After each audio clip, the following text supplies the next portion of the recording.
நம்முடைய பிதாவாகி தேவனாலும் கர்த்தராய் இயேசு கிறிஸ்துனாலும் உங்களுக்கு கிருபையும் இரக்கமும் சமாதானமும் உண்டாவதாக. ஹல்லேலூயா.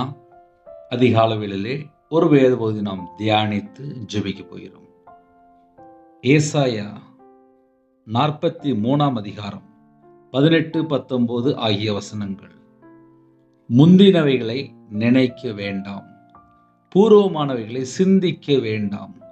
இதோ நான் புதிய காரியத்தை செய்கிறேன், இப்பொழுதே அது தோன்றும், நீங்கள் அதை அறியீர்களா? நான் வனாந்திரத்திலே வழியையும் அவாந்திர வெளியிலே ஆறுகளையும் உண்டாக்குவேன். ஹல்லேலூயா. கிறிஸ்துவில் பிரியமானவர்களே, இன்னைக்கு யாரெல்லாம் இணைந்திருக்கிறீங்களோ கர்த்தர் உங்க குடும்பத்தை ஆசீர்வதிப்பார். அதுக்கு நம்ம என்ன செய்யணும்? அதுதான் கேள்வி. இயேசு கிறிஸ்து என் குடும்பத்தை ஆசீர்வதிப்பாரா? ஆசீர்வதிப்பார். அதுக்கு நான் என்ன தீர்மானம் எடுக்கணும்? கால வேளையிலே ஒரு கடையில போய் ஒரு பொருள் வாங்கணும் அப்படின்னா ஒன்று பணம் இருக்கணும், ரெண்டாவது எந்த கடைக்கு போகிறோம் கரெக்டாக கிளம்பி போகணும், வேற எங்கேயும் போயிடக்கூடாது. 24 மணி நேரம் என் வாழ்க்கையில் ஆசீர்வாதம் வேணும் அப்படின்னா என் இருதயம், என் சிந்தனை இது வழி விலகுதா அப்படின்னு சொல்லி கொஞ்சம் கண்டுபிடிக்கணும். முந்தினவைகளை நினைக்க வேண்டாம். முந்தினவைகளை நினைக்கும் போது சத்துரு உள்ள வாரான். சில நேரத்திலே தேவையில்லாத காரியங்களை யோசிக்கும் போது சத்துரு உள்ள வாரான். இதை எப்படி சொன்னா புரியும் அப்படின்னா, ஒரு 10 வருஷம் முன்னகுட்டி, ஒரு 8 வருஷம் முன்னகுட்டி, ஒரு 5 வருஷம் முன்னகுட்டி குடும்பத்தில் ஏதாவது ஒரு காரியம் நடந்திருக்கும். நல்லது இருக்கும், கெட்டது இருக்கும். நல்லது யோசித்தா இதயத்துக்குள்ள சமாதானம் இருக்கும். தேவையில்லாத காரியங்களை யோசிக்கும் போது இதயத்துக்குள்ளே சமாதானம் பெறும்.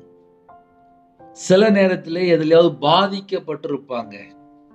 ஒரு ஃப்ரெண்டு மூலியமாகவோ, இல்லை வேலைக்கு போன இடத்துலையோ, இல்லை கூட இருக்கிற நபரோ, இல்லை சொந்தக்காரங்களோ, இல்லை வீட்டில் உள்ளவங்களோ யாரோ ஒரு நபர்னால பாதிக்கப்பட்டு இருப்பாங்க.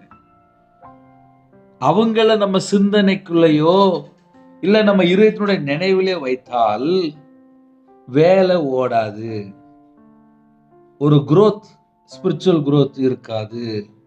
அதே நேரத்தில் எடுக்கிற எல்லா முயற்சியும் தடையா இருக்கும். நான் சொல்றது எத்தனை பேருக்கு புரியுது?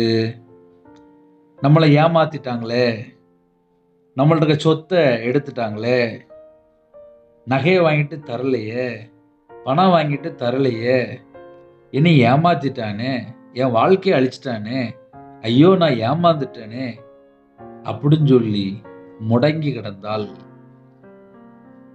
ஆசீர்வாதம் இருக்காது. எதனால ஆசீர்வாதம் இருக்காது அப்படின்னா, அவங்க சிந்தனையில யாரையோ யோசித்துட்டு இருப்பாங்க. அது அவங்கள பலவீனப்படுத்திட்டு இருக்கும். அவங்க இருதயத்துக்குள்ள ஒரு காயம் இருக்கும், சொல்ல முடியாத அளவுக்கு ஒரு துக்கம் இருக்கும். சில குடும்பத்துல என்ன நடக்கும் அப்படின்னா, என்னை ஏமாத்திட்டான் அந்த ஒரு வார்த்தையை அதிகமா யூஸ் பண்ணுவாங்க. அது கூட ஃப்ரெண்டா இருக்கலாம், இல்ல பழகின ஒரு நபரா இருக்கலாம், இல்ல கூடயே இருக்கிற யாரோ ஒருவர் என்னை ஏமாத்திட்டான், நான் நம்பி வாழ்ந்தேன், என்னை ஏமாத்திட்டான். இது நிறைய குடும்பத்துக்குள்ளே ஒரு காயமா இருக்கும். முந்தினவைகளை நினைக்க வேண்டாம். உங்க வாழ்க்கையில கர்த்தருடைய வல்லமை வெளிப்படணும், உங்க குடும்பத்தை கர்த்தர் ஆசீர்வதிக்கணும், உங்க குடும்பம் சமாதானமா இருக்கணும், உங்க வீடு ஒரு குட்டி பரலோகமா இருக்கணும் அப்படின்னா என்ன செய்யணும் அப்படின்னா, முந்தினவைகளை நினைக்க வேண்டாம். முந்தினவைகளை நினைக்கும் போது வீட்டுக்குள்ளே சமாதானம் இருக்காது, புருஷன் பொண்டாட்டிக்குள்ளே ஐக்கியம் இருக்காது, வாழ்க்கையில நிம்மதி இருக்காது, ஃபெயிலியர் மாடல் மாதிரி தோணும். ஏண்டா வாழணும் அப்படி அளவுக்கு அந்த அளவுக்கு யோசிக்க ஆரம்பிச்சிருவாங்க.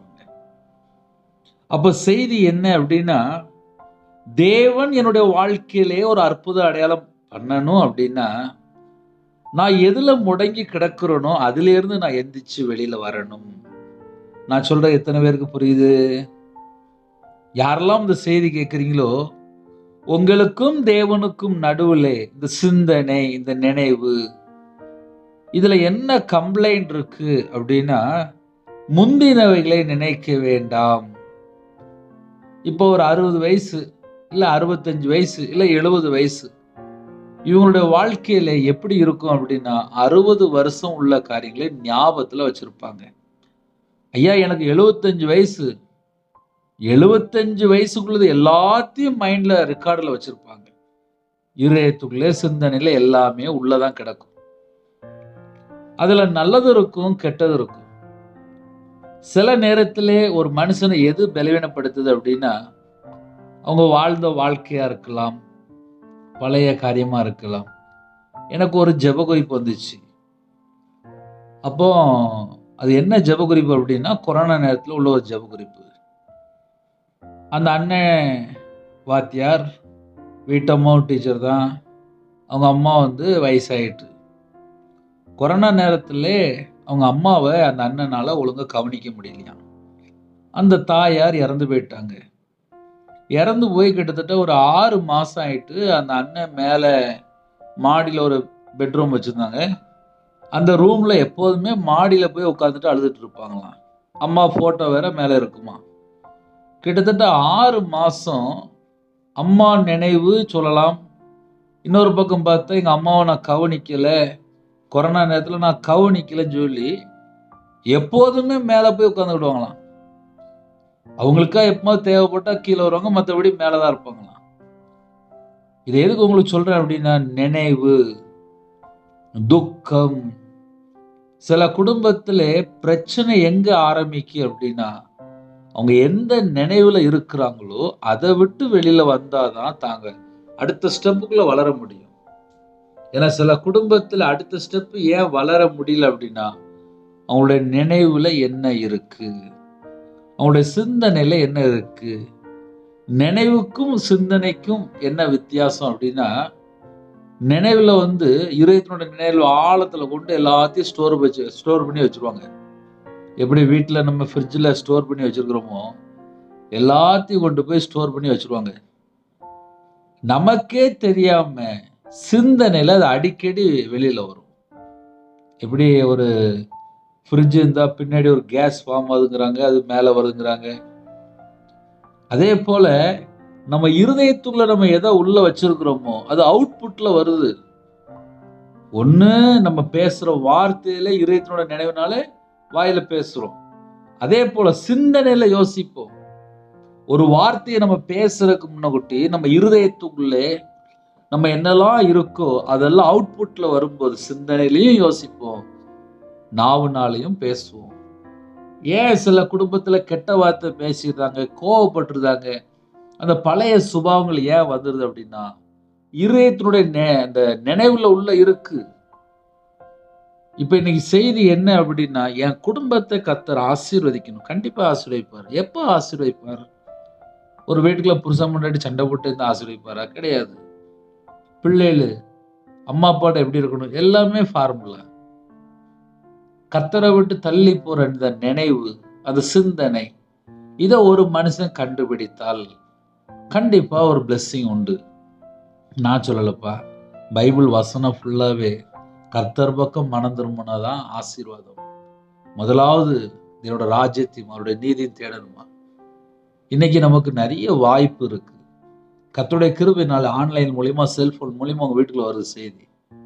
அதை எந்த அளவுக்கு நம்ம கேட்ச் பண்றோம். ஸ்போர்ட்ஸ்ல இருப்பாங்க, ஒரு பால் வரும்போது கரெக்டா பிடிக்கணும் அப்படிம்பாங்க, அப்பதான் வின் ஆக முடியும். வசனம் என் வீட்டுக்குள்ள வருது, அந்த வசனத்துக்கு நான் வாழ்றதுக்கு அர்ப்பணிச்சிட்டேன் அப்படின்னா ஆசீர்வாதம். சரி, ஒருவேளை அண்ணே நான் அப்படி வாழலையே, எனக்கு கர்த்தர் உதவி செய்வாரா? இன்னைக்குள்ள செய்தி யாரெல்லாம் கேட்குறீங்களோ உங்களுக்கு கர்த்தர் ஆசீர்வதிப்பார். அதுக்கு நம்ம சில காரியங்களை மட்டும் யோசிக்கணும். முந்தினவைகள் அப்படி சொல்லி ஆரம்பிக்கு. இன்னைக்குள்ள செய்தி என்ன அப்படின்னா, முந்தினவைகள். நிறைய நேரத்திலே கணவன் மனைவி வீட்டுக்குள்ள எப்படி சண்டை போடுவாங்க அப்படின்னா, அந்த முந்தின காரியங்களை சொல்லி, இல்ல இதயத்துல வேதனைப்பட்டு வீட்டுக்குள்ள ஐக்கியம் இருக்காது, சந்தோஷம் இருக்காது, சமாதானம் இருக்காது. எதனால சந்தோஷம் இல்லை, எதனால சமாதானம் இல்லை அப்படின்னு சொல்லி கொஞ்சம் ஆழமா போய் பார்த்தால் ஒரு கள்ள தொடர்பா இருக்கும், இல்ல கணவருடைய ஒரு பாவமா இருக்கும், இல்ல ஒரு மதுவான அடிமையா இருக்கும். ஏதோ ஒரு காரியத்தில் கத்தரை விட்டு தள்ளி போய் குடும்பத்தில் ஒருமனப்பட்ட ஆவி எங்கேயோ ஒரு இடத்துல மிஸ் ஆயிருக்கும். ஆனால் இப்போ சிந்தனையிலையும் இருதயத்துக்குள்ளயும் இது உள்ள இருக்கு. கணவரை பார்க்கும்போது எப்படி பார்ப்பாங்க? நம்ம நார்மலா யோசிச்சு பார்ப்போமே, எனக்கு துரோகம் பண்ணிட்டாரு அப்படின்னு சொல்லி இதயத்துக்குள்ள எண்ணங்கள்ல வரும்போது, அதுக்கப்புறம் கசப்பு, வெறுப்பு, ஒரு எரிச்சல், ஒரு கோபம், ஒரு மூர்க்க வெறி, இது ஒரு வீட்டுக்குள்ள வந்துட்டு அப்படின்னா அதுக்கப்புறம் அவங்களோட வாழ்க்கையில சமாதானம் இருக்காது. நான் சொல்றது எத்தனை பேருக்கு புரியுது? அதனால காலை வேளையில ஐயா என் குடும்பம் ஆசீர்வாதமா இருக்கும், கண்டிப்பா ஆசீர்வதிப்பார். கர்த்தர் ஒரு குடும்பத்தை ஆசீர்வதிக்கணும் அப்படின்னா அதுக்கு முன்னகூட்டி தேவனுடைய வார்த்தை என்ன தெரியுமா? பழைய காரியங்களை யோசிக்காதீங்க அப்படிங்கிறது. பழையவர்கள் எல்லாம் முடிஞ்சிட்டு புதிய காரியங்களை தேவன் நம்ம குடும்பத்திலே சிருஷ்டிக்கணும், ஆசீர்வதிக்கணும் விரும்புறாரு. அதுக்கு தடையா இருக்கிற காரியங்களை கொஞ்சம் புரிந்து கொண்டால் குடும்பத்துக்குள்ளே ஆசீர்வாதம். ஆனா எப்படின்னே ஆசீர்வாதம் வருது அப்படின்னா, வீட்டுக்குள்ள ஒரு மாமியார் மருமகள் அவங்களுக்குள்ள கருத்து வேறுபாடு எப்போ வருதோ அதுக்கப்புறம் பேச்சுவார்த்தை குறைஞ்சிருது. கணவன் மனைவிக்குள்ளே எப்போ ஒரு தேவையில்லாத சந்தேகம், தேவையில்லாத ஒரு காரியங்கள் உள்ள வருதோ அதுக்கப்புறம் பேச்சுவார்த்தை குறைஞ்சிருது. நல்லா கவனிச்சு பாருங்க. கல்யாணம் முடிஞ்ச புதுசுல சந்தோஷமா இருப்பாங்க. ஒரு டிவியை கொண்டு மாட்டி வைப்பாங்க. சாப்பிட்ற டைமிங் மாறிடும், தூங்குற டைமிங் மாறிடும், பேசுற பேச்சு குறைஞ்சிரும். காரணம் என்ன? கணவன் மனைவிக்குள்ளே நடுவில் ஒரு டிவி, பெட்ரூம்ல வச்சிருப்பாங்க டிவி. அந்த டிவினால என்ன பிரச்சனை வரும் அப்படின்னா, தூங்குற டைம் மாறிடும், பிள்ளைகள் தூங்குற டைம் மாறிடும், காலையில் எழுந்திரிச்சு ப்ரேயர் பண்ற டைம் மாறிடும், ஜெபிக்கிற டைம் மாறிடும். நைட் நேரத்தில் வந்து குடும்ப ஜெபம் இருக்காது, கையில பைபிள் எடுத்து வாசிக்க மாட்டாங்க, தேவனை தேட மாட்டாங்க. இப்ப லேட்டஸ்டா என்ன அப்படின்னா, கணவருக்கு ஒரு ஃபோன், மனைவிக்கு ஒரு ஃபோன், பையனுக்கு ஒரு ஃபோன், பொண்ணுக்கு ஒரு ஃபோன். அப்போ வீட்டில் 4 ஃபோன். அம்மா ஒரு பக்கம் இருப்பாங்க, பிள்ளை ஒரு பக்கம் இருக்கும், பையன் ஒரு பக்கம் இருப்பாங்க, கணவர் ஒரு பக்கம் இருப்பாங்க. 4 பேருமே 4 செல்போன். இவங்க 4 பேரும் குடும்பத்துக்குள்ள ஒருமனப்பட்டு பேசி சிரித்தால் வீட்டுக்குள்ள முதல்ல சமாதானம் வரும்.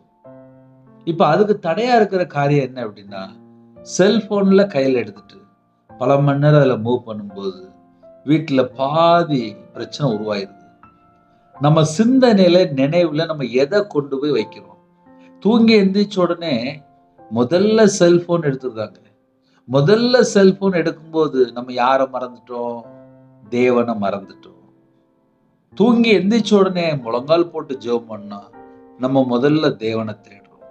தூங்கி எந்திரிச்ச உடனே கையில பைபிள் எடுத்தாச்சு அப்படின்னா நம்ம தேவனுக்கு மரியாதை கொடுக்கிறோம். அப்ப நம்ம என்ன யோசிக்கிறோம், அந்த யோசனை கொஞ்சம் கரெக்ட் பண்ணியாச்சு அப்படின்னா ஆட்டோமேட்டிக்கா நம்ம புது சிருஷ்டிக்குள்ள போயிரும். ஆட்டோமேட்டிக்கா நம்ம வீடு ஆசீர்வாதமா மாறிடும்.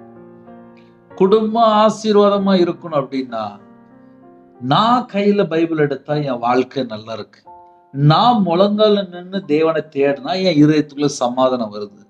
இதெல்லாம் எப்படின்னு அப்படின்னா, எனக்கும் தேவனுக்கும் நடுவுல வேற யாரும் வரக்கூடாது. என் இருதயத்துக்குள்ள என்ன இருக்கோ நான் எங்க அப்பாட்ட சொல்லி, அப்பா என்கிட்ட இப்படி ஒரு பிரச்சனை இருக்கு, நான் உங்களை விட்டு நான் வழி விலகி போயிட்டேன், என் சிந்தனையில அதோட போராட்டம் எப்போதுமே இருக்கு, என் இருதயத்துக்குள்ள நினைவு எப்போதுமே இருக்கு, குற்ற மனசாட்சியோடு நான் வாழ்ந்துட்டு இருக்கேன், என் வாழ்க்கையில் ஒரு நிம்மதி இல்லை, என் வாழ்க்கையில் ஒரு சமாதானம் இல்லை, நான் உங்களை விட்டு நான் தள்ளி போய் தான் நான் வாழ்ந்துட்டு இருக்கேன், எனக்கு கிருபை தருவீங்களா? நான் உங்களோடு நான் உண்மையா வாழணும். ஏனோக்கு தேவனோடு சஞ்சரித்தார், நடந்தார், வாழ்ந்தார். நான் தேவனோடு நான் வாழணும் அப்படின்னா என் சிந்தனையில, என் நினைவுல கேடான காரியம் உள்ள வரக்கூடாது. கேடான காரியம் உள்ள வரும்போது அதுல அசுத்தம் வருது, பொல்லாதாவி வருது, அக்கிரமம் வருது, பாவம் வருது, தீட்டான காரியம் வருது, அருவருப்பான காரியம் வருது. எல்லா பாவமும் ஒன்னொன்னா என்டர் ஆயிட்டே இருக்கு. ஒரு மனுஷன் 3 மணி நேரம் செல்போன் பார்த்துட்டான் அப்படின்னா, அந்த 3 மணி நேரத்துல தேவையில்லாம என்னெல்லாம் பார்த்தாங்களோ அதுக்கு அந்த மனுஷன் அடிமையா மாறி இருந்தான். ஒரு மனுஷன் செல்போனுக்கு அடிமையா இருக்க கூடாது அப்படின்னா, அவங்களுடைய சிந்தனையில முதல்ல பிக்ஸ் பண்ணணும். நான் முதல்ல கையில பைபிள் எடுத்து வாசிப்பேன். நான் முதல்ல முழங்கால் போட்டு ஜெபம் பண்ணுவேன். எனக்கு கிருபை தாங்கப்பா.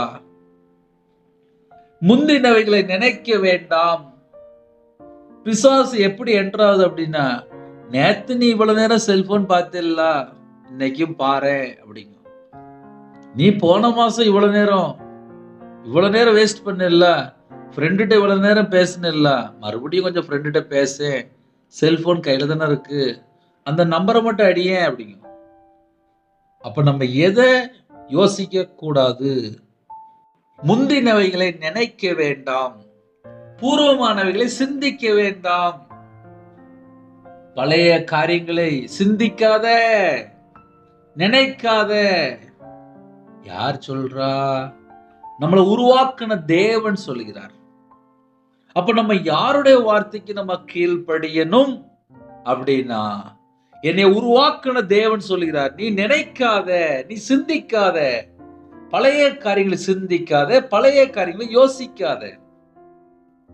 இத ஒரு மனுஷன் கண்ட்ரோல் பண்ணியாச்சு அப்படின்னா அவங்க தான் புது சிருஷ்டி. இதோ நான் புதிய காரியத்தை செய்கிறேன். என் வாழ்க்கையில தேவன் எனக்கு ஒரு கிஃப்ட் தரப்போறார் அப்படின்னா, அந்த கிஃப்ட்டுக்கு முன்னகுட்டி முதல்ல என்ன தெரியுமா சொல்லுவாரு? டயத்தை வேஸ்ட் பண்ணிட்டேன், இத்தனை வருஷம் போயிட்டு, இவ்வளவு நாள் போயிட்டு, இவ்வளவு நாள் ஃப்ரெண்டு பின்னாடி போயிட்ட, இவ்வளவு நாள் மனுஷன் பின்னாடி போயிட்ட, இவ்வளவு நாள் நீ பாவத்துல வாழ்ந்துட்ட, இவ்வளவு நாள் நீ துணிகரமா வாழ்ந்துட்ட, போதும். அதுக்கு ஒரு புள்ளி வை. அந்த வாழ்க்கைக்கு ஒரு புள்ளி வை. போதும். அந்த பழைய நினைவு, பழைய வாழ்க்கை, பழைய செயல்கள், பழைய காரியங்கள் எல்லாம் வேண்டாம். போதும். ஒரு புல் ஸ்டாப். அந்த புல் ஸ்டாப் வச்சாச்சு அப்படின்னா அது அவங்களுடைய வாழ்க்கையில தொடரக்கூடாது. ஒரு மனுஷனுடைய வாழ்க்கையில தொடர்கிற பாவமும் இருக்கு, விட்டு விட்டு ஆசீர்வாதங்களை பெற்றுக்கொண்ட குடும்பங்களும் இருக்கு. அப்ப விட்டாச்சு அப்படின்னா அது தொடரக்கூடாது. தொடருது அப்படின்னா அவங்க இன்னும் விடலைன்னு அர்த்தம். ஹல்லேலூயா.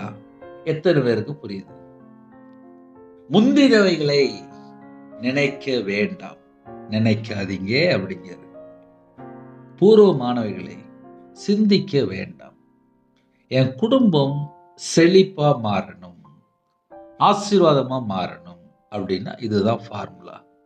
இந்த ஃபார்முலா யாரு கண்டுபிடிக்கிறாங்களோ அவங்க வாழ்க்கை ஆட்டோமேட்டிக்கா குரோத், ஸ்பிரிச்சுவல் குரோத்தா இருக்கலாம், பூமிக்குரிய ஆசீர்வாதமா இருக்கலாம், சந்ததியினுடைய ஆசீர்வாதமா இருக்கலாம். அதுக்கெல்லாம் என்ன செய்யணும் அப்படின்னா, தேவன் குடும்பத்தை கண்டிப்பா ஆசீர்வதிப்பார். அவர் ஜீவன் உள்ள தேவன், அவர் பரிசுத்தம் உள்ள தேவன். அவர் நம்ம குடும்பத்தை ஆசீர்வதிப்பார். எப்படி தெரியுமா ஆசீர்வதிப்பார்? இதோ நான் புதிய காரியத்தை செய்கிறேன், இப்பொழுது எது தோன்றும். யாரெல்லாம் இந்த செய்தியை கேட்டு இல்லை நான் இனிமேல் பழைய ப்ரோக்ராம்குள்ளே போக மாட்டேன், பழைய வாழ்க்கைக்குள்ளே போக மாட்டேன், பழைய ஃப்ரெண்ட்ஷிப்புக்குள்ளே போக மாட்டேன், பழைய பாவத்துக்குள்ளே போக மாட்டேன், பழைய எண்ணங்கள், பழைய காரியங்கள், பழைய பழைய பழைய பழைய நல்லா யோசித்து பாருங்க. சில வீட்டில் என்ன பண்ணுவாங்க அப்படின்னா, சின்ன வயசுல உள்ள ட்ரெஸ்ஸில் இருந்து கடைசி காலத்தில் உள்ள ட்ரெஸ் வரைய பல வருஷங்கள் ட்ரெஸ்ஸை வீட்டிலேயே வச்சுருப்பாங்க. அப்படின்னா என்ன அர்த்தம் அப்படின்னா, இது இத்தனை வயசில் போட்ட ட்ரெஸ்ஸு, இது இத்தனை வயசில் உள்ளது, இது எங்கள் சொந்தக்காரங்க கொடுத்தாங்க, இது என் கல்யாண ட்ரெஸ்ஸு அப்படின்னு சொல்லி ஒவ்வொன்றா அடுக்கடுக்கா சொல்லிக்கிட்டே இருப்பாங்க. இது இந்த வருஷம் வாங்கினது, இது 5 வருஷம் முன்னாடி வாங்கினது, இது 10 வருஷம் முன்னாடி வாங்கினது. இதே போல தான் நினைவு சிஸ்டத்தில் எல்லாம் ஏற்றியாச்சு. 10 வயசுல இப்படி நடந்துச்சு, 20 வயசுல இப்படி நடந்துச்சு, 30 வயசுல இப்படி நடந்துச்சு, 25 வயசுல நடந்துச்சு. கரெக்டா ஆட்டோமேட்டிக்கா மறுபடியும் அதையே யோசித்து இந்த உலகத்துக்குள்ள காரியத்தை மட்டும்தான் யோசித்துட்டு இருப்பாங்க. ஐயா, ஆவிக்குரிய வாழ்க்கையில வளருங்க, கையில பைபிள் எடுத்து வாசிங்க, ஜெபம் பண்ணுங்க, நல்ல ஸ்தோத்திரம் செலுத்துங்க, நன்றி சொல்லுங்க, நல்லா பாட்டு பிடிச்சு ஜெபம் பண்ணுங்க. கையில ஒரு பாட்டு புக் எடுங்க அப்படின்னா, இப்ப கையில பாட்டு புக்கு எடுக்கிறது இல்ல. ஜெபம் பண்றது இல்ல. கையில பைபிள் எடுத்து வாசிக்கிறது இல்ல. எல்லாத்தையும் முடிச்சுட்டு கையில செல்போன் எடுத்து, எனக்கு யாராவது ஜெபம் பண்ணுவாங்களா? என் வீட்ல இவ்வளவு பிரச்சனைங்க. அப்படின்னு சொல்லி புலம்பிட்டு இருக்கிறாங்க. ஒரு மனுஷன் இருக்கிற இடத்துல முழங்கால் போட்டு, பாவியா என் மேல கிருபையா இருங்கப்பா. என் குடும்பத்தை ஆசீர்வதிங்கப்பா. உங்கள விட்டு நான் தள்ளி போனது உண்மைதான்ப்பா. என்னை ஆசீர்வதிப்பீங்களாப்பா? என் குடும்பத்தை ஆசீர்வதிப்பீங்களாப்பா? அப்படின்னு ஒரு மனுஷன் ஜெபம் பண்ணணும் அப்படின்னா, பழைய காரியத்தை உட்கார்ந்து யோசி எப்படி முழங்கால் போட்டு ஜெபம் பண்ண முடியும்? கையில எப்ப பார்த்தாலும் செல்போன் வச்சிருந்தா எப்படி ஜெபம் பண்ண முடியும்? நான் நார்மலா சொல்றேனே. அதனால ஒரு சின்ன ஜெபம் பண்ணி முடிச்சிருவேன். இன்னைக்குள்ள செய்தி ஒரு முக்கியமான பாயிண்ட் என்ன அப்படின்னா, எல்லா குடும்பத்தையும் தேவன் ஆசீர்வதிப்பார். ஒரு மனுஷன் எதுல அடிமையா இருக்கிறானோ அந்த காரியத்தை கர்த்தருடைய ஆவியானவர் பேசிக் கொண்டிருக்கிறார். நிறைய வேளையிலே கர்த்தரை விட்டு தள்ளி போய் பல வேளையிலே ஜனங்கள் கஷ்டப்பட்டு கொண்டிருக்கிறாங்க. தேவன் துக்கப்படுவார். நான் புதிய காரியத்தை செய்கிறேன். நம்ம வாழ்க்கையில புதிய காரியத்தை தேவன் செய்யணும் அப்படின்னா, சில பழைய காரியங்களை விட்டால் மட்டும்தான் தேவன் அற்புத அடையாளம் பண்ண முடியும். இன்னைக்கு என்ன நினைக்கிறாங்க அப்படின்னா, நான் பழைய வாழ்க்கையிலையும் வாழ்வேன். நான் இஷ்டம் போலயும் வாழ்வேன். என்னை யாரும் எதுவும் சொல்லக்கூடாது. மனைவியும் சொல்லக்கூடாது. அம்மா அப்பாவும் சொல்லக்கூடாது. ஊழியக்காரங்களும் சொல்லக்கூடாது. வேலைக்கு போற இடத்துல யாரும் சொல்லக்கூடாது. நான் இஷ்டம் போல தான் இருப்பேன். அதனால தான் நிறைய குடும்பத்திலே போராட்டங்கள். சில நேரத்திலே சமாதானம் இல்லாமல் ஏன் புலம்பிட்டு இருக்கிறாங்க அப்படின்னா, இதயத்துக்குள்ளே நினைவுல வேற ஏதோ ஒரு காரியம் இருக்கும். சிந்தனையில வேற ஏதோ ஒண்ணு சிந்திச்சுட்டு இருப்பாங்க. இத ஒரு மனுஷன் கால்குலேஷன் போட்டு கரெக்ட்டா வெளிய எடுத்தாச்சு அப்படின்னா, அதுக்கப்புறம் வாழ்க்கை செழிப்பு. கர்த்தரை நம்புகிறவனோ செழிப்பான். நான் கர்த்தரை நம்பினால் என்னுடைய வாழ்க்கை செழிப்பு. ஹல்லேலூயா. யாரெல்லாம் இணைந்திருக்கிறீங்களோ, உங்களுடைய நம்பிக்கை கர்த்தராயிருந்தால் செழிப்பு. இப்பொழுது அது தோன்றும். இப்பொழுதே நான் புதிய காரியத்தை செய்கிறேன். என் வாழ்க்கையில கர்த்தர் புதிய காரியத்தை செய்தார். எப்ப தெரியுமா? நான் சர்ச்சுக்குள்ள போய் ஜெபம் பண்ண ஆரம்பிச்சேன். சர்ச்சுக்குள்ள போய் கண்ணீர் வடிக்க ஆரம்பிச்சேன். நான் உங்களை விட்டு தள்ளி போயிட்டேன்ப்பா அப்படின்னு. நான் 2015 இப்ப சொல்லிட்டு இருக்கேன். இப்ப 2025, 2026 ஆயிட்டு. 10 வருஷம் முடிஞ்சிட்டு. ஊழியத்துக்கு வந்து 10 வருஷம் முடிஞ்சிட்டு. என் வாழ்க்கையில ஒரு புதிய காரியத்தை செஞ்சாரு. அபிஷேகம் பண்ணி ஊழியத்துக்கு அழைத்தார். கர்த்தருக்கு ஸ்தோத்திரம். 10 வருஷம் முடிஞ்சு போச்சு. சொல்றதுக்கு ஒண்ணுமே இல்லை. பெருமை பாராட்ட ஒண்ணுமே இல்லை. ஒரு மனுஷனோட வாழ்க்கையில குறைவு இருக்கா? கர்த்தர் பக்கம் ஓடி வந்துடணும். அப்பா, நான் உங்களை விட்டு தள்ளி போனது உண்மைதான். உண்மைதான்ப்பா. என் நினைவுல, என் சிந்தனையில நான் உலகத்துள்ள காரியத்தை எப்போதுமே யோசித்துட்டு வாழ்ந்துட்டேன். நான் அடிக்கடி ஒரு காரியம் சொல்வேன். ஒரு சகோதரி விரும்பி திருமணம் முடித்து வேற வெளிநாட்டுல செட்டில் ஆயிட்டாங்க. அவங்க வாழ்க்கையிலே தேவனை மறந்துட்டாங்க. கணவருடைய அன்பு நிமித்தமாக அப்படியே வாழ்ந்துட்டாங்க. சர்ச்சுக்கும் போல. ஏன்னா குடும்பம் கர்த்தரை விட்டு தள்ளி போயிட்டு. ஒரு நாள் நம்முடைய செய்தியை கேட்டு அன்னைக்கு வீட்டில் நேரத்தை வேஸ்ட் பண்றது எவ்வளவு நேரம் சொல்லி கணக்கு பார்த்ததுல 6 மணி நேரம் தாண்டி வந்துச்சான். இந்த 6 மணி நேரம் நான் கர்த்தருக்காக நான் கொடுக்குறேன் அப்படின்னு சொல்லிட்டு கையில பைபிள் எடுத்து வாசிக்க ஆரம்பிச்சாங்க, ஜெபிக்க ஆரம்பிச்சாங்க. 2 மாசத்துல பழைய ஏற்பாடு முக்காவாசி நான் முடிச்சிட்டேன் அப்படின்னாங்க. பாதி பைபிளை நான் தாண்டிட்டேன் அப்படின்னாங்க. எதனால? அந்த 6 மணி நேரம் டைம் வேஸ்ட் ஆறத தேவனுக்காக கொடுத்தாங்க. 2 மாசத்துல அவங்க சொன்ன சாட்சி தெரியுமா? நான் வாலிப வயசுல தேவனை எப்படி தேடினோ அதே போல இப்ப எனக்கு அந்த சமாதானம் எனக்கு கிடைச்சிருக்கு அப்படின்னாங்க. திருமணம் முடிந்து 23 வருஷம் வாழ்க்கை. இந்த 23 வருஷமும் ஆலயத்துக்கு போகல. ஒரு நாள் தற்செயலாக ஆன்லைன் மூலியமாக இந்த செய்தி கேட்டு அவங்க எவ்வளவு டயத்தை வேஸ்ட் பண்றாங்க, எதுல அடிமையா இருக்கிறாங்க, செல்போன், வீட்டுல டிவி, பல மணி நேரம் அடிமையா இருக்கிறாங்க. அந்த டயத்தெல்லாம் செட் பண்ணி கையில பைபிள் எடுத்து வாசிக்க ஆரம்பிச்சாங்க. அந்த சகோதரி சாட்சியா சொன்ன காரியங்களை நான் உங்கள்ட்ட சொல்றேன். என் நினைவு, என் சிந்தனை எங்க போகுதோ அதுலதான் நிறைய பிரச்சனை. போதும், இனிமேலாவது நம்ம கர்த்தருக்காக வாழ்வோம்.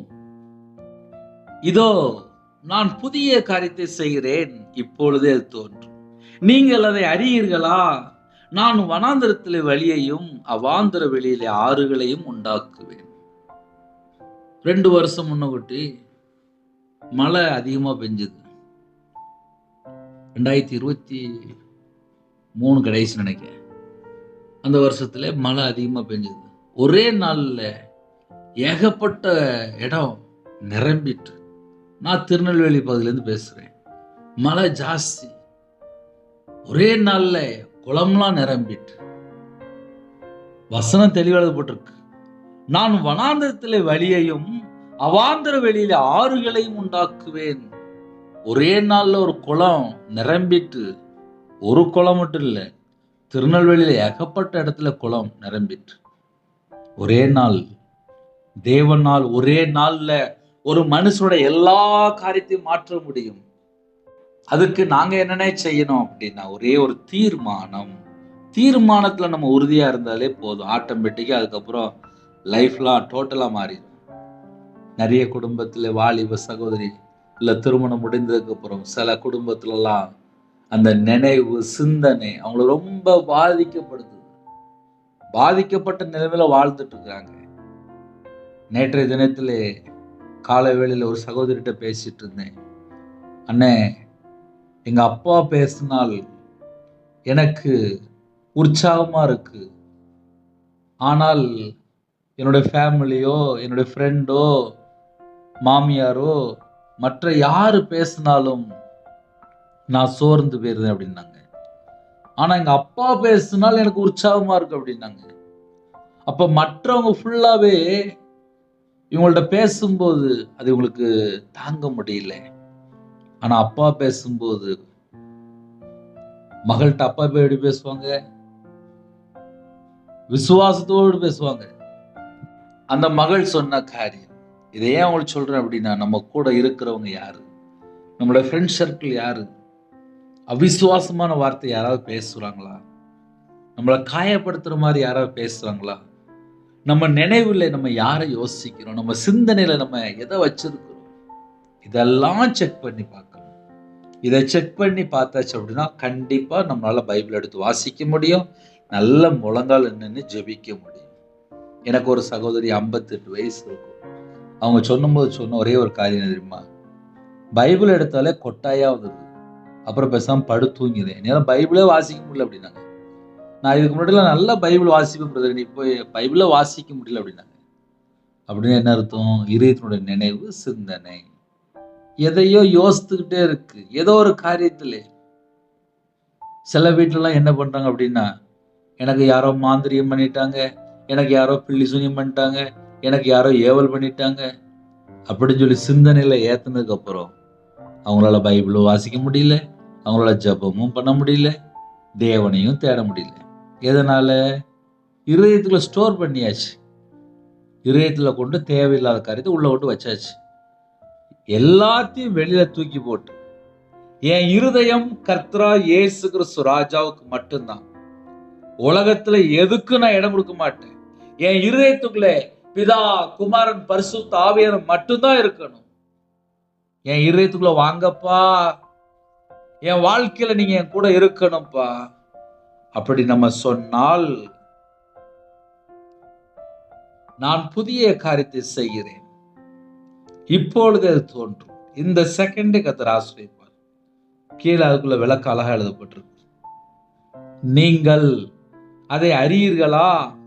நான் வனாந்தரத்திலே வழியையும். ஐயா, வாழ்க்கை வனாந்தரமான வாழ்க்கையா இருக்கு. கையில 10 ரூபா கூட இல்லை, நான் நடு ரோட்ல நிக்கிறேன், நான் கடன்ல கஷ்டப்படுறேன், பஞ்சத்துல இருக்கேன், நான் தரித்திரத்துல இருக்கேன், நான் வறுமையில இருக்கேன், நான் வேதனையில இருக்கேன். சொல்ல முடியாத அளவுக்கு என் வாழ்க்கை கண்ணீர் வாழ்க்கையா இருக்கு. குடும்பம் பிரிஞ்சு போயிருக்கு. கடன், ஃபைனான்ஸ், அதிகமான பிரச்சனையில நான் வாழ்ந்துட்டு இருக்கேன். எப்படிப்பட்ட காரியமா இருந்தாலும், வனாந்தரமான வாழ்க்கையா இருக்கா, ட்ரையான லைஃபா இருக்கா, ஒண்ணுமே இல்லையா, பாலைவனம் போல ஒண்ணுமே இல்லாத ஒரு வாழ்க்கையா இருக்கா, இயேசு கிறிஸ்துவை நம்பும் போது வாழ்க்கை செழிப்பா மாறும். அவாந்தர வெளி அப்படின்னா அதுல எதுவுமே இருக்காது. ட்ரையான வாழ்க்கையிலே ஆறுகளை உண்டாக்குவேன் அப்படின்னா செழிப்பான ஒரு வாழ்க்கையை உண்டாக்குவேன். செழிப்பான ஒரு வாழ்க்கையை யாருப்பா உண்டாக்க முடியும்? என்னைய உருவாக்குற தேவன் மட்டும்தான் உண்டாக்க முடியும். அவர் என்னுடைய பரம பிதா, என்னை உருவாக்குனவர். அதனால காலவேளையிலே யாரெல்லாம் இந்த சத்தத்தை கேட்டு இவ்வளவு நேரம் பொறுமையா கேட்டீங்களோ, இந்த செய்தி உங்க இதயத்துக்குள்ள போகும்போதே தேவையில்லாத நினைவு வெளியே போயிடும், தேவையில்லாத சிந்தனை வெளியில போயிடும். உங்க இதயத்தினுடைய நினைவுல என்ன தெரியுமா இருக்கணும்? நான் இன்னும் பைபிள் வாசிக்கல, நான் இன்னும் ஜெபம் பண்ணல, நான் இன்னும் தேவனை தேடல. அந்த தாகம் வரணும். இந்த தாகம் வந்தாதான் அடுத்த ஸ்டெப்புக்குள்ள போக முடியும். ஹல்லேலூயா. சின்ன ஜெபம் பண்ணி முடிச்சுட்டு இருக்க இடத்துல அப்படியே கண்களை மூடி நாம் ஜெபம் செய்வோம். கிருபை மகிமை அந்த பரிசுத்தமுள்ள நல்ல பிதாவே, நன்றியோடு துதிக்கிற சொல்கிறோம்ப்பா. எங்க கூட பேசுற ஒவ்வொரு வார்த்தைக்கா ஸ்தோத்திரம்ப்பா. எங்க இதயத்துக்குள்ள கர்த்தர் இருந்தா மட்டும்தான் எங்க வாழ்க்கை பரிசுத்தமா இருக்கும். நாங்க பேசுற வார்த்தை நீதியுள்ள வார்த்தையா இருக்கும். எங்க வாழ்க்கையிலே கர்த்தர் எங்களுக்கு கூட இருக்கணும். எங்களுக்கு கிருபை தாங்கப்பா, எங்களுக்கு கிருபை தாங்கப்பா. இணைந்திருக்கிற எல்லா குடும்பமும் கர்த்தர் கரம் தொட்டு ஆசீர்வதிச்சிருங்க. முந்தினவைகளை நினைக்க வேண்டாம், பூர்வமானவைகளை சிந்திக்க வேண்டாம் என்று கர்த்தர் பேசின கிருபைகளுக்காக கர்த்தருக்கு ஸ்தோத்திரம், ஸ்தோத்திரம், ஸ்தோத்திரம், ஸ்தோத்திரம். இதோ நான் புதிய காரியத்தை செய்கிறேன் சொன்னீங்க. ஸ்தோத்திரம், ஸ்தோத்திரம், ஸ்தோத்திரம். இப்பொழுது அது தோன்றும். ஸ்தோத்திரம், ஸ்தோத்திரம், ஸ்தோத்திரம். நீங்கள் அதை அறியீர்களா? நான் வனாந்தரத்தில் வழியையும் அவாந்தர வெளியிலே ஆறுகளையும் உண்டாக்குவேன் என்று சொன்னீங்க. ஸ்தோத்திரம், ஸ்தோத்திரம், ஸ்தோத்திரம். தேவனுடைய வார்த்தை யாரெல்லாம் கேட்டு கீழ்படுகிறாங்களோ இந்த நிமிஷம் முதல் கொண்டு ஆசீர்வதிக்க போற கிருபைக்காக நன்றி. இப்பொழுதே அது தோன்றும் என்று சொன்னீங்க. கர்த்தருக்கு ஸ்தோத்திரம். அடியேனை உம்முடைய பாதத்தில் அர்ப்பணிக்கிறேன்ப்பா. தேவன் அருளிய அப்பம் மினிஸ்டர் மூலியமாக இணைந்திருக்கிற குடும்பங்கள் ஆட்டுக்குட்டியார் ஜீவ சில பேர் எழுதப்படணும். கர்த்தர் கிருபைகளை தாங்க, ஞானத்தினாலே நிரப்புங்க. யாரெல்லாம் தாகத்தோடு இருக்கிறாங்களோ வேதத்தை தியானிக்க, ஜெபிக்க, துதிக்க, அழிந்து ஒரு ஆத்துமாக்களுக்கு ஜெபிக்க, சுவிசேஷம் அறிவிக்க அந்த பாரத்தை தாங்க. எல்லாரையும் உங்களுடைய பாதத்தில் பண்ணிக்கிறோம். இந்த மாசத்தினுடைய தேவைகளுக்கு சந்திங்க. திருமணத்துக்கு ஆயத்தமா இருக்க ஏற்ற துணை தாங்க. கற்பத்தனிக்கா ஜெபிக்கிறோம். கர்த்தர் மனமிறங்கி ஆசுறீங்க. வெளியில புறப்படுறாங்க எல்லா குடும்பத்துக்கு கர்த்தர் வேலை இடைத்து ஆசுறீங்க. வேலைக்கா ஜெபிக்கிறாங்க. கர்த்தர் வாசல் திறந்து விடுங்க. பிறந்த நாள், திருமண நாள் யாரெல்லாம் கொண்டாடுறாங்களோ கர்த்தர் கறந்துட்டு ஆசுறீங்க. 1000 தலைமுறைக்கு ஆசுறீங்க. உம்முடைய பாதத்தில் அர்ப்பணிங்க. எல்லா குடும்பத்துக்கு கர்த்தர் வேலை இடைத்து ஆசுறீங்க. அடியேனை உம்முடைய பாதத்தில் அர்ப்பணிக்கிறோம். துதி கன மகிமெல்லாம் கர்த்தரா இயேசு கிறிஸ்து ராஜா ஒருவருக்கே செலுத்திடும். பலவீனத்தோடு படுத்த படுக்கையில் யாரெல்லாம் ஜெபிக்கிறாளோ கர்த்தருடைய கரம் பிள்ளைகளை தொட்டு சுகமாக்கட்டும்ப்பா. கர்த்தர் பொறுப்படுத்துங்க. இயேசு கிறிஸ்து பிதாவே, ஆமீன். தேவனுக்கு மகிமையுள்ளதாக. கர்த்தர் தாமே உங்களையும் உங்கள் குடும்பத்தில் சகல காரியத்தில் சம்பூர்ணமா திருப்தியாக கர்த்தர் கொடுத்து ஆசீர்வதிப்பாராக. ஆமீன். கர்த்தரா இயேசு கிறிஸ்து கிருபையும் பிதாவாகிய அன்பும் பரிசுத்தனுடைய ஐக்கியமும் இப்பொழுதும் எப்பொழுதும் சதா காலங்களிலும் நம்ம கொடுப்பதாக. ஆமீன். கிறிஸ்து பிரியமானவர்களே, எனக்காக ஜெபித்துக் கொள்ளுங்கள். 93630641 நம்பர் உண்டால் உங்களுக்கு ஜெபிப்போம். 9442504351 நம்பர் உண்டாலும் ஜெபிப்போம். God bless you.